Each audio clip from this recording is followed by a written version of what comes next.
Okay, it's another quick video for myself, Harvey Goldman. No cuts, no edits, no filters, and no hair. So for today's video, the 2025 grocery price scandal. Things like shrinkflation, things like loyalty card scams.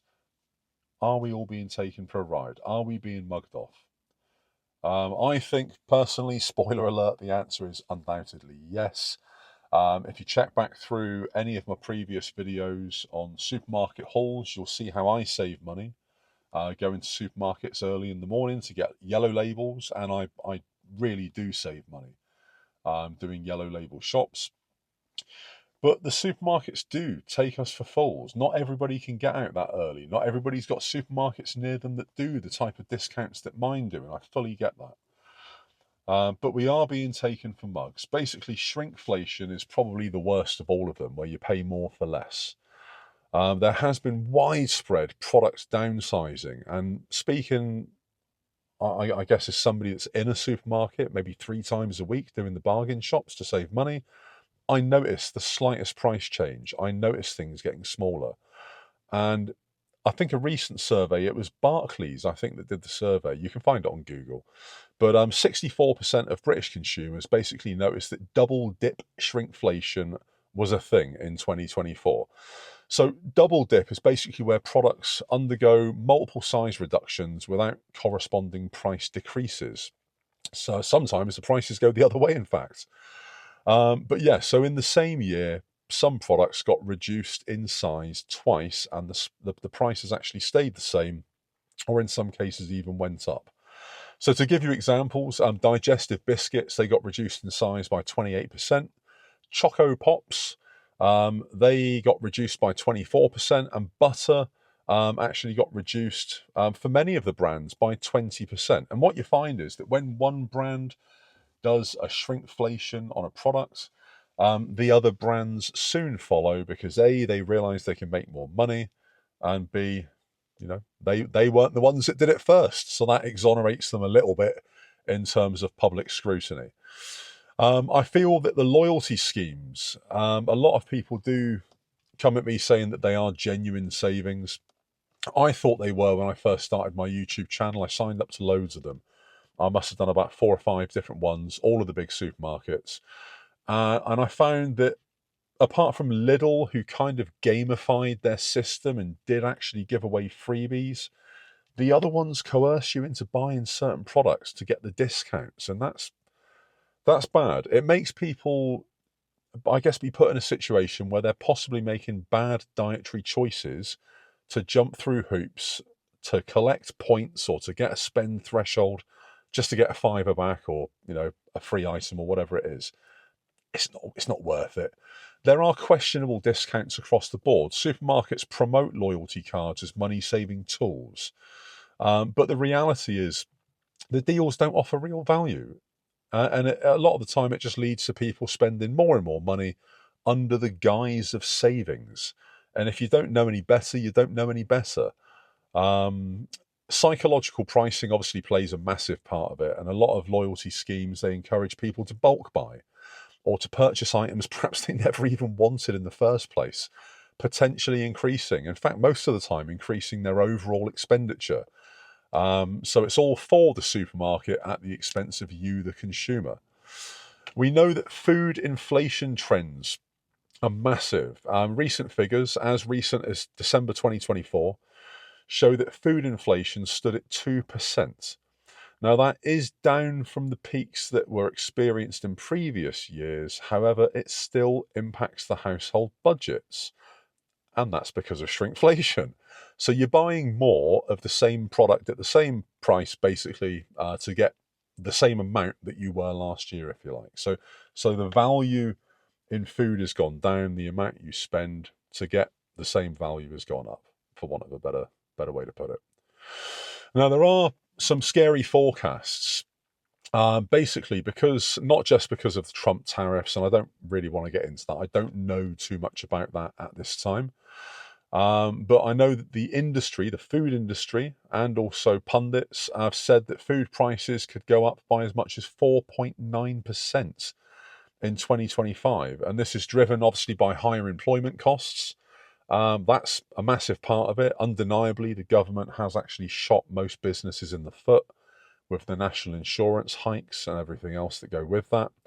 But also the import costs, which are invariably going to go up.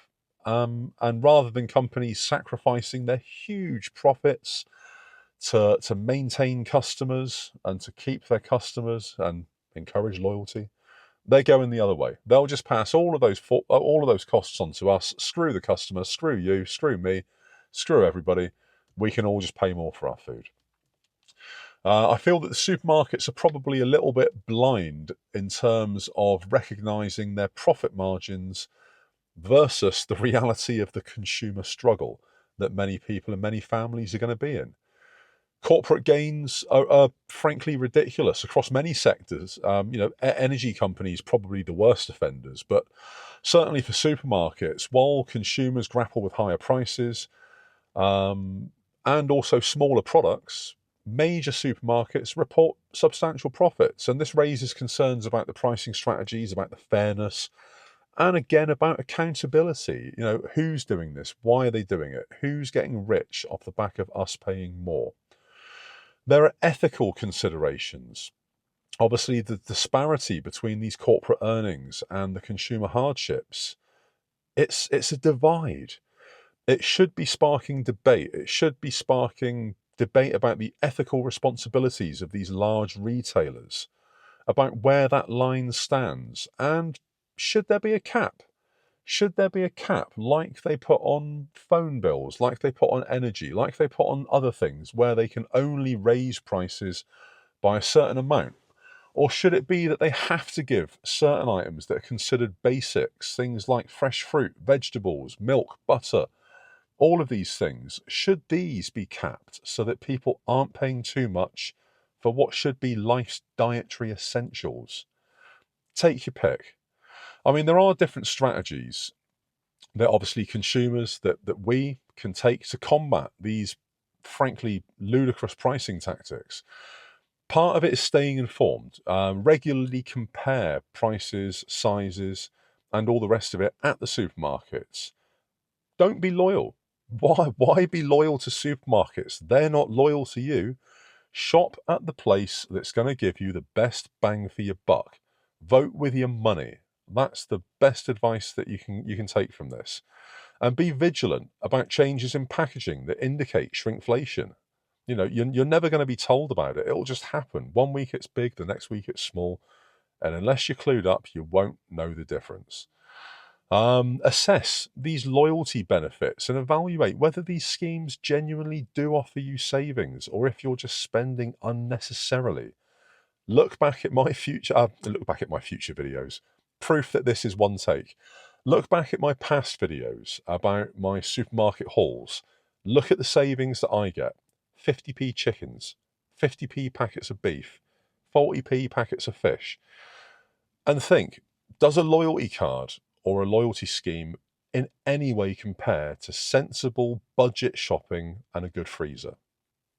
Probably not. You should explore alternatives. Always explore alternatives. Consider shopping at discount retailers. Where you can afford it, consider buying in bulk, but only where it's appropriate. Choose store brands over name brands and just get yourself a good bloody spice rack to make that flavour up. All of these things can mitigate the impact of these rising costs, and they can save you money at the same time. So what are your thoughts on this? I'm really interested to find out opinion on this because I was a massive advocate of supermarket loyalty cards for about the first 6 weeks of the channel. And then around mid-February, my eyes were opened, I wised up, and I realised there was a better way. Hey, you might have a better way than me. Let me know in the comments. Really keen to find out what you do. Let's hear from all the families that have got young children. Let's hear from those single mums who really know what's clued up with a bargain. I want to hear all of it. And if there's anything that I can take away from this, fantastic. I'm always up for saving money if I can. So YouTube's going to put another video there somewhere. Check that out. You might like it. That'd be fantastic if you do. Obviously, please do follow, like, subscribe, all the rest of that jazz. It all helps. And another video soon. Goldman, peace out.